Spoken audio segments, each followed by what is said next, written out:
欢迎来到我们今天的节目。前几天呢，我跟一个好朋友一起聊起了同志情感，他说了句话让我印象非常的深刻。他说：“缘分尽了就放下吧。”那这句话听起来的话呢，很有道理啊，我也非常认同。但是如果一段关系真的走到了尽头，放下其实是一种解脱嘛。但是我的观察是什么？就是很多我们同志朋友的情感放得太快了，甚至说还没有怎么努力就选择随缘了。今天我想跟大家聊一聊的这个话题呢，是同志关系里的随缘的态度，到底是洒脱还是逃避，以及什么样的感情值得我们去执着一把。因为强哥是做同志社群工作，所以我观察到很多的同志朋友在感情上都特别的随缘。比如说面对家庭压力或者父母催婚的时候，很多人会说我要为了我的父母，咱们关系就算了吧，或者说我们就拜拜吧。你都看不到他有一丝的挣扎，或者有一丝的抵抗，或者是为了他们的感情去争取一下的这个念头，你都看不见啊！感情在他们的心里面好像永远排在后面，都不能够理直气壮的去面对这个事儿，好像自己做同性恋好像是一个很大的错误啊！所以这样的情况还是比较常见的。还有一些朋友，他们从异地恋开始的，比如说两个人开始的时候呢，甜甜蜜蜜的，但是很少有人愿意双向奔赴。没有人想要去冒一点险，因为感情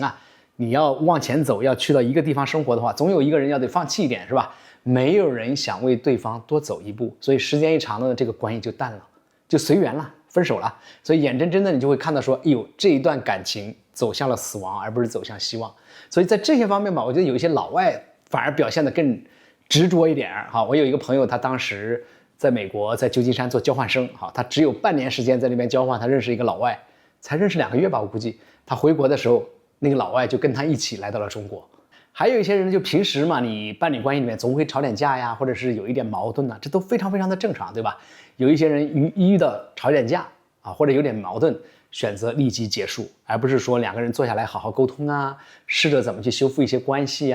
所以遇到困难就散了。那这种态度与其说是随缘的话呢，你不如说其实是对关系的是很轻率。所以这种随缘呢，让我觉得很多同志的关系是比较浅的，他浅到你连他叫伴侣都算不上，我只能说叫搭子。一起吃饭可以，一起看电影可以，一起滚几次床也行。很多同志的关系它有一个特点，就是逃避现实不敢谈未来，因为一谈未来的话呢，他就看不到希望当事人呢就不愿意去面对。所以我说这样的感情的话呢，有时候是不接地气的。你会听到很多同志说，我们过好当下就行了，别想那么远。听上去好像很高级很淡定的样子，其实呢，这样的关系有时候是因为他没有思考未来，他也是没有未来的。所以在强哥看来真正的这种爱不是只有缘分降临的那一刻的火花，对吧？你还要有对彼此的这种承诺和坚持，你能够轻易放下的这种爱情，在我看来往往不是什么刻骨铭心的感情。那说到这里呢，我也想跟大家分享一下我跟陆克的故事我们2个还是比较接地气的因为我们在恋爱的时候，陆克当时还在南京工作，我呢是在广州。那当我们关系稳定以后，差不多过了半年多吧，陆克呢就辞掉了工作，搬到了广州来，我们在一起生活和同居嘛。那后来呢，在2022年的时候，我要出国学习，他又辞掉了他的工作，然后跟我一起去美国。去年他妈妈还接受不了我们俩一起回家过年，所以陆克就很坚定的回答说，你要是接受不了的话呢，我们就先不回去过年了，等你接受了我们再一起回来所以我想这不是随缘而是他对这段关系的执着。我记得我们结婚是2022年的6月份牧师当时问说，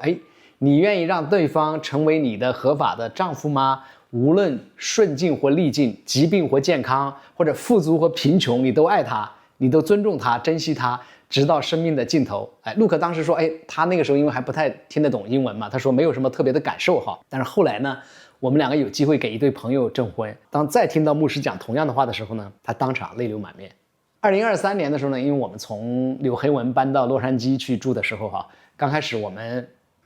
驾照还没有考到，也没有买车，陆克呢就要挤公交车去学校有时候车上真的是臭烘烘的，大家知道洛杉矶的这个公交车的这个系统，所以他有时候也会很不开心。暑假的时候呢，他还送过1个月的外卖有一天呢，我记得洛杉矶说要下大雨发布了一个红色的警报，让大家最好不要出门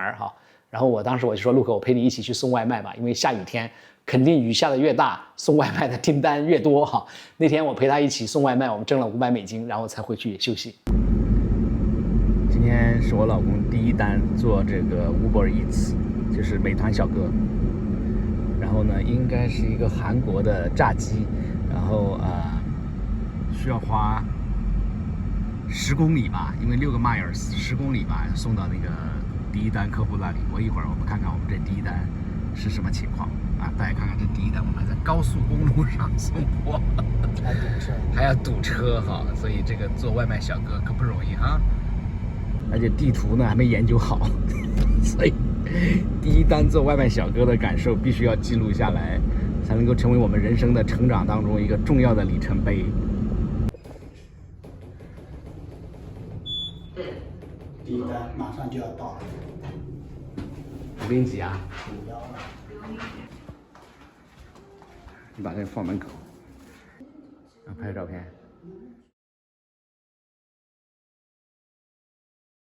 所以，如果你是这种很认真的关系，你2个人在一起要经历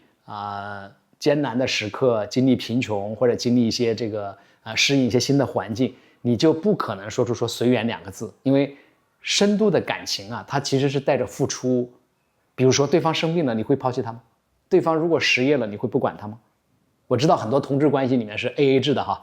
都会强调说他是他，我是我，分得特别的清楚，也不需要为对方考虑的太多。但是说实话哈，我们都是人，每一个人都会有脆弱的时候，而且你的人生里面难免会遇到风雨，对吧？所以深度的伴侣关系的话呢，是你最重要的支持系统，它能够陪你走过黑暗和低潮。但如果你都是那种浅层的关系的话呢，当你遇到风险的时候，就一拍两散了。所以要是有人问你，要是强哥现在问你，无论是顺境或逆境，你都会陪对方走下去吗？你会怎么回答？你想没想过这个问题？所以其实随缘和 AA 制的背后啊，我看到的是一种自我保护。很多同志是没有什么安全感的，所以他也就没有发自内心的那种付出的这种愿望。关系如果没有付出的话呢，就不会温暖，也就缺少这种互相的这种支持和体谅。我有个朋友就跟我说，她和她的男友收入的差距是很大的，但对方坚持要 AA 制，连出门开车的过路费钱，平时吃饭的钱都算得清清楚楚。看上去这种关系好像是平等的啊，谁也没有吃亏。但这样的关系呢，我感觉其实是比较冷漠的。爱是什么？我觉得爱是关心，爱是体谅，爱是付出。如果你用网上找一个搭子的这种心态去找伴侣的话呢，那你的关系可能就是短暂的，或者是碎片化的关系。因为你找搭子，有时候你可能更重要的是看外貌，看即时的化学反应，是想不想愿意跟对方来一炮。但是好的伴侣关系，你其实需要这种性格的匹配，对吧？你需要这种未来的这种互相的这个适应。所以我也有见到一些同志朋友，你过了10年、20年再见到他的时候，他几乎没有什么成长，在情感上表现的还像一个婴幼儿一样。因为那些浅层次的这种关系让他错过了很多的磨合和深化的这种机会。而在我看来，这种深度的关系呢，是自我成长的重要的实践。有时候如果你过于的强调随缘的话呢，你其实一些人就习惯了那种浅尝辄止的那种关系，而内心深处其实是感到非常的孤独的。当然了，年长一代的这种所谓的随缘可能跟时代有关因为那个时候的同性恋被歧视关系呢只能偷偷摸摸的，没有办法公开，更不要提说要去规划未来了。比如说有的跟异性结了婚，他也没办法跟你规划未来。那也有一些呢，就他整个的未来里面就没有你，对吧？因为人家就是在异性婚姻里面。那也有的呢是深贵，他们就没想过要过那种阳光的生活，所以你们的关系就是偷偷摸摸的，就没有办法走到阳光下。如果一个人在关系里面付出少，期望也就低，所以分开的时候呢，就容易用随缘来安慰自己。他其实也是给自己不够努力找一个理由而已。我今天所说的执着呢，不是不顾一切的纠缠更不是去骚扰别人，当然也不是霸王硬上弓，而是说为值得的关系你要努力一把。因为感情有时候遇到困难是非常正常的，你不能说一遇到困难你就当成终点站了。尤其是我们同志伴侣因为社会支持系统呢一向很薄弱，你更需要在压力当中互相的支持，而不是轻易的说分手。所以强哥的建议呢，就是说别让随缘和放下变成我们逃避现实的借口，阻碍你建立更深入的这种关系。真正的爱不只是缘分，还有承诺和坚持，还有奔向未来的这种愿望。那我们今天就聊到这里，欢迎在评论区分享你的想法，或者你和你的伴侣的故事。我们下一期节目再见，拜拜。